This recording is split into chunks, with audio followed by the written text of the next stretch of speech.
Hi friends, ಎಲ್ಲರಿಗೂ ಕೂಡ ಮತ್ತೊಮ್ಮೆ ನಮ್ಮ ಒಂದು ಚಾನಲ್ಗೆ ನಿಮಗೆ ಸ್ವಾಗತ.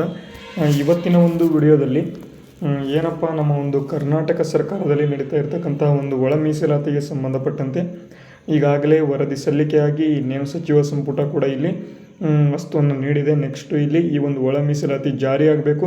ನಮ್ಮ ಒಂದು ನೇಮಕಾತಿಯ ಒಂದು ಏನು ಕರ್ನಾಟಕ ಸರ್ಕಾರದಿಂದ ಮುಂದೆ ಬರ್ತಕ್ಕಂಥ ಒಂದು ನೇಮಕಾತಿಗಳು ಇಲ್ಲಿ ಶುರು ಆಗಬೇಕು. ಇದು ತುಂಬ ಇಂಪಾರ್ಟೆಂಟ್ ಇದೆ. ಈಗ ಕಳೆದ ಒಂದು ದಿನಗಳಲ್ಲಿ ಕನಿಷ್ಠ ಇಲ್ಲಿ ಸುಮಾರು 1 ವರ್ಷದ ಮೇಲಾಯಿತು, ಯಾವುದೇ ಆದಂಥ ಒಂದು ನೇಮಕಾತಿ ಇಲ್ಲ. ಯಾವ ಇಲಾಖೆಗಳಲ್ಲಿ ಎಷ್ಟೆಷ್ಟು ಹುದ್ದೆಗಳು ಖಾಲಿ ಇದ್ದಾವೆ ಅಂತ ಈಗಾಗಲೇ ಇತ್ತೀಚೆಗೆ ನ್ಯೂಸ್ ಬಂದಿತ್ತು. ಅಂದರೆ ಇತ್ತೀಚೆಗೆ ನಡೆದಂತಹ ಒಂದು ಏನು ಪಾರ್ಲಿಮೆಂಟ್ನ ಒಂದು ಅಥವಾ ಈ ವಿಧಾನಸಭೆಯ ಒಂದು ಏನು ಸಭೆ ನಡೆದಿದೆ, ಅದರ ಒಂದು ಇದರಲ್ಲಿ ನ್ಯೂಸ್ ಬಂದಿತ್ತು. ಟೋಟಲ್ ಆಗಿ 2 ಲಕ್ಷಕ್ಕೂ ಅಧಿಕ ಒಂದು ಏನು ಹುದ್ದೆಗಳು ಖಾಲಿ ಇದ್ದಾವೆ ಬೇರೆ ಬೇರೆ ಇಲಾಖೆಗಳಲ್ಲಿ, ಅದನ್ನು ತುಂಬಿಕೊಂಡಿಲ್ಲ ಅಂತ. ಆದರೆ 2 ಲಕ್ಷ ಹುದ್ದೆಗಳನ್ನು ಕೂಡ ಆದಷ್ಟು ಬೇಗ ಅವರು ತುಂಬಿಕೊಳ್ಳಲ್ಲ. ಯಾಕೆ ಅಂತ ಅಂದರೆ ಅದಕ್ಕೆ ಆರ್ಥಿಕ ಇಲಾಖೆ ಒಂದು ಅಷ್ಟು ಬೇಕಾಗಿರ್ತದೆ. ಆರ್ಥಿಕ ಇಲಾಖೆ ಎಲ್ಲದಕ್ಕೂ ಕೂಡ ಆ ರೀತಿಯಾಗಿ ಎಲ್ಲ ಹುದ್ದೆಗಳನ್ನು ತುಂಬಿಕೊಳ್ತು ಅಂತ ಅಂದರೆ ಯಾರಿಗೂ ಕೂಡ ಅವರಿಗೆ ಏನು ಸ್ಯಾಲ್ರಿ ಕೊಡೋದಕ್ಕೆ ಅಮೌಂಟ್ ಆರ್ಥಿಕ ಇಲಾಖೆ ಹತ್ತಿರ ಇರೋದಿಲ್ಲ. ಅದಕ್ಕಾಗಿ ಫುಲ್ ತುಂಬಿಕೊಳ್ಳಲ್ಲ. ಕನಿಷ್ಠ ಎಷ್ಟು ಅಂತಂದರೆ ಕನಿಷ್ಠ 10ರಿಂದ 20 ಸಾವಿರ ಹುದ್ದೆಗಳು 2025ರ ಒಂದು ಇದರಲ್ಲಿ ಬರ್ತದೆ. ಅಂದರೆ 2020ರ ಕೊನೆಯ ಒಳಗೆ, ಅಂದರೆ ಈ ಒಂದು ವರ್ಷ ಕೊನೆಯ ಆಗೋದ್ರೊಳಗೆ ಕನಿಷ್ಠ ಒಂದು 10ರಿಂದ 15 ಸಾವಿರ ನೋಟಿಫಿಕೇಷನ್ಗಳು ಅಥವಾ ಜಾಬ್ ನೋಟಿಫಿಕೇಷನ್ಸ್ಗಳು ಇಲ್ಲಿ ಬರ್ತವೆ. ಗೋರ್ನಮೆಂಟ್ ಜಾಬ್ ನೋಟಿಫಿಕೇಷನ್ಸ್ಗಳು, ಅದನ್ನು ಯೂಸ್ ಮಾಡ್ಕೋಬೇಕು. ಈಗ ಮೊದಲನೇದಾಗಿ ಈಗ ಇನ್ನೂ ಕೂಡ ನೇಮಕಾತಿ ಇದಕ್ಕೆ ಸಂಬಂಧಪಟ್ಟಂತೆ ಇನ್ನೂ ಕೂಡ ಇನ್ನು ಮುಂದೆ ನಿರಾಳ ಆಗಿರ್ತದೆ. ಯಾವುದೇ ಅಂತ ಒಂದು ಅಡ್ಡದಾರಿ ಬರೋದಿಲ್ಲ ಅಥವಾ ಏನೂ ಕೂಡ ಅಡ್ಡ ಬರೋದಿಲ್ಲ. ಇನ್ನು ಮುಂದೆ ಡೈರೆಕ್ಟಾಗಿ ಎಕ್ಸಾಮ್ ಆಗ್ತದೆ, ನೇಮಕಾತಿ ಆಗ್ತದೆ. ಡೈರೆಕ್ಟಾಗಿ ನಿಮಗೆ ಏನು ನಿಮ್ಮ ಒಂದು ಏನು ಎಕ್ಸಾಮ್ ರಿಸಲ್ಟ್ ಬರ್ತದೆ ಅಂತ ಇಲ್ಲಿ ಹೇಳಿದ್ದಾರೆ.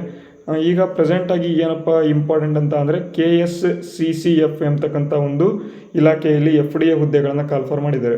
ಟೋಟಲ್ ಆಗಿ 34 ಹುದ್ದೆಗಳು ಇದ್ದಾವೆ. ಈ ಒಂದು ಕೋಆಪರೇಟಿವ್ ಸೊಸೈಟಿ ಏನಿರ್ತದೆ ಇದರಲ್ಲಿ 34 FDA ಹುದ್ದೆಗಳು ಇದ್ದಾವೆ. ಇದನ್ನು ಕಾಲ್ಫರ್ ಮಾಡಿದ್ದಾರೆ. ಅದಕ್ಕೆ ಸಂಬಂಧಪಟ್ಟಂತೆ ಮಾಹಿತಿ ಕೊಟ್ಟಿದ್ದೇನೆ.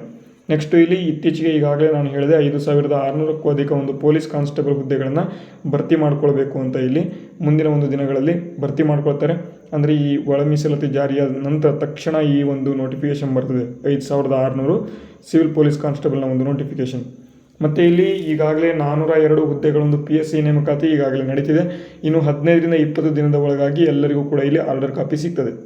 ಆ ಒಂದು ಆರ್ಡರ್ ಕಾಪಿ ಸಿಕ್ಕ ನಂತರ ಡೈರೆಕ್ಟಾಗಿ ನೆಕ್ಸ್ಟು ಇಲ್ಲಿ ಇನ್ನೂ ಕೂಡ ಹೊಸದಾಗಿ 600 ಪೊಲೀಸ್ ಸಬ್ ಇನ್ಸ್ಪೆಕ್ಟರ್ ಹುದ್ದೆಗಳನ್ನು ನೇಮಕಾತಿ ಆಗಬೇಕು ಅಂತ ಇಲ್ಲಿ ಮಾಹಿತಿ ಕೊಟ್ಟಿದ್ದಾರೆ. ಮುಂದೆ ಬರ್ತಕ್ಕಂಥ ದಿನಗಳಲ್ಲಿ ಅಂದರೆ ಈ ಒಂದು 2025 ಕೊನೆ ಆಗೋದ್ರೊಳಗೆ ಇನ್ನೂ ಕೂಡ 600 PSI ಹುದ್ದೆಗಳ ಒಂದು ನೋಟಿಫಿಕೇಷನ್ ಬರ್ತದೆ.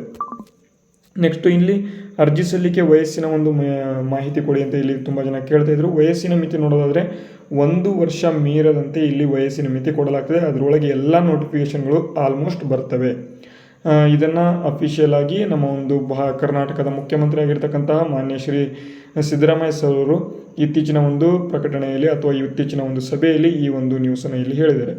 ಅರ್ಜಿ ಸಲ್ಲಿಕೆಗೆ ಆದಷ್ಟು ಬೇಗ ಇಲ್ಲಿ 1 ವರ್ಷದ ಒಂದು ಇದನ್ನು ಕೊಡ್ತೇವೆ ಅಂತ ಇಲ್ಲಿ ನೋಡ್ತಾ ಇರ್ಬೋದು.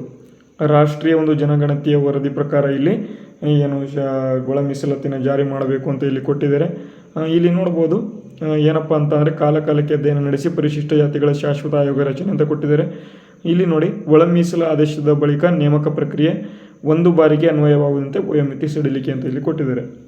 ಆದಷ್ಟು ಬೇಗ ವಯೋಮಿತಿ ಸಡಿಲಿಕೆ ಕೂಡ ಆಗುತ್ತೆ ಅಂತ ಇಲ್ಲಿ ಅಪ್ಡೇಟ್ ಕೊಟ್ಟಿದ್ದಾರೆ ಅಂತ ಹೇಳ್ತಾ, ಈ ಒಂದು ನ್ಯೂಸ್ ನಿಮಗೆ ಯೂಸ್ಫುಲ್ ಆದರೆ ವಿಡಿಯೋಗೆ ಒಂದು ಲೈಕ್ ಮಾಡಿ, ನಿಮ್ಮ ಎಲ್ಲ ಸ್ನೇಹಿತರೊಂದಿಗೆ ಈ ವಿಡಿಯೋನ ಶೇರ್ ಮಾಡಿದ್ರಿ ಅಂತ ಎಲ್ಲರೂ ಕೂಡ ಗೊತ್ತಾಗಲಿ. ತುಂಬ ಜನ ಕೇಳ್ತಿದ್ದೀರಾ ಏಜ್ ರಿಲ್ಯಾಕ್ಸೇಷನ್ ಬಗ್ಗೆ, ಮತ್ತು ಇಲ್ಲಿ ಪೊಲೀಸ್ ಕಾನ್ಸ್ಟೇಬಲ್ಗೆ ಯಾವ ರೀತಿ ಓದಬೇಕು, ಎಷ್ಟು ಓದಬೇಕು ಅಂತ, ಅದರ ಬಗ್ಗೆ ಒಂದು ವಿಡಿಯೋನ ಮಾಡ್ತೇನೆ. ಈ ಒಂದು ವಿಡಿಯೋನ ನೋಡಿದ್ದಕ್ಕಾಗಿ ನಿಮಗೆ ಧನ್ಯವಾದಗಳನ್ನು ತಿಳಿಸ್ತಾ, ವಿಡಿಯೋ ಯೂಸ್ಫುಲ್ ಆದರೆ ಪ್ಲೀಸ್ ಎಲ್ಲರಿಗೂ ಕೂಡ ಶೇರ್ ಮಾಡಿ ಅಂತ ಹೇಳ್ತಾ ವಿಡಿಯೋನ ಮುಗಿಸ್ತಾ ಇದ್ದೇನೆ. ಜೈ ಹಿಂದ್, ವಂದೇ ಮಾತರಂ.